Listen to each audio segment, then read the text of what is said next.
वसईत 4 वर्षाच्या मुलाला सूड भावनेनं मारण्यात आलं होतं. 30 तारखेला ही घटना घडली होती आणि या घटनेने संपूर्ण महाराष्ट्र हादरला होता. याचा CCTV समोर आला होता. कशा प्रकारे मुलाला आपटून मारलं होतं. या मुलाची प्रकृती चिंताजनक होती. तब्बल 2 दिवस तो ICU मध्ये होता. परंतु सर्वांच्या आशीर्वादाने आणि वसई विरारकरांनी जे काही प्रेम दिलं त्याच्यामुळे तो सुखरूप घरी परतलेला आहे. आज विघ्नेश असं त्याचं नाव आहे. विघ्नेशला आज घरी आणण्यात आलं आणि त्याचं स्वागत सर्वांनी केलेलं आहे. ही घटना 30 तारखेला घडली होती. सुडाच्या भावनेने पेटलेला आरोपी संदीप पवार या माथे फिरूनच या विघ्नेशला निरागस मुलावर अमानुष हल्ला केला होता आणि याच्यानंतर 10 दिवसानंतर तो आज आपल्या घरी परतला आहे. त्याच्या गालाला थोडंसं फ्रॅक्चर आहे. त्याचा एक हात आणि एक पाय थोडंसं काम करत नाही. मात्र फिजिओथेरपीनंतर तो पूर्णपणे बरा होईल असा आशा डॉक्टरांनी दिली आहे. मात्र या भयान प्रसंगातून बचावल्यामुळे तो आज पुन्हा आपल्या घरी आल्यामुळे सोसायटीतील सर्व सदस्य बच्चे कंपनी खुश होती. घरातही विघ्नेशच्या येण्याच्या बातमीने सर्व भारावून गेले होते. घरात डेकोरेशनही करण्यात आलं होतं. विघ्नेशच्या आजी आजोबांच्या डोळ्यात आनंदाश्रू होते.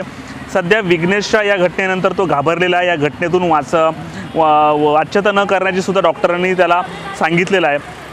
एवढ्या मोठ्या अपघातातून बाहेर आल्यानंतर आईवडिलांनी मीडियाला दूर राहण्याची विनंती केलेली आणि विघ्नेश हा लवकरच संपूर्णपणे बरा होईल आपण अशी ईश्वराकडे प्रार्थना करायची आहे. कारण 4 वर्षाचा निरागस मुलगा आहे. इतक्या अमानुषपणे मारलं जातं.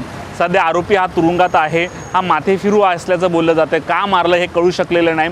परंतु विघ्नेश आहे की थोडक्यात त्यातून बचावलेलं आहे. सध्या विघ्नेशची प्रकृती ठीक आहे.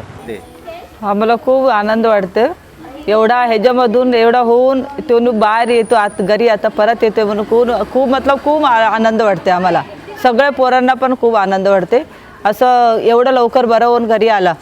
ते विघ्नेश नाव ठेवले. गणपतीने त्याला वाचून आमच्याकडे घेऊन आले. आता परत आता घरी पण सगळं डेकोरेशन करून ठेवले. त्याच्यासाठी सगळं करून ठेवले. वेलकमसाठी सगळे तयारी करून ठेवले. आता त्याच्या वाट बघत होते आता कधी येतो म्हणून. कधीपासून 6 वाजेपासून इकडेच बसले. कधी येतो कधी आम्हाला भेटतो म्हणून वाट बघत बसले होते इकडे. आपण सोसायटीमध्ये माहोल काय? माहोल पण खूप शांत होते. आता 6 दिवसपासून कसं दिवस गेले आम्हालाच कळलं नाही. शांत एकदम. कोणी पोरा पण खेळायला नाही. एवढा शांतपणे होते सगळं. आता आज खूप आनंदाने आहे सगळे पोरा.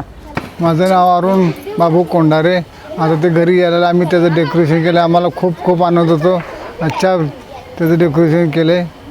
आम्हाला खूप आनंद होतो. आज एकदम फ्रेश वाटतं. खूप आनंद होतो. किती देवाला प्रार्थना केली होती? देवाकडे आम्ही खूप प्रार्थना केली. त्या मुलासाठी सगळ्यांनी देवाकडे प्रार्थना केली.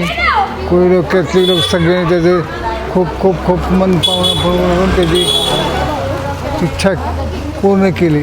काय? माझं नाव मनाल निरंजन राठोड. काय सांगणार? विघ्नेश परत येते. विघ्नेश परत येते तर आम्हाला खूप आनंद वाटतोय आणि विघ्नेश नव्हता तर करमत नव्हता आम्हाला. तुम्हाला खेळण्यामध्ये आनंद वाटत होता तेव्हा विघ्नेश नव्हता तर? नाही, आम्हाला आनंद पण नाही वाटत होता. आता विघ्नेश आला तर परत तुम्ही त्याच्याबरोबर खेळणार? हां.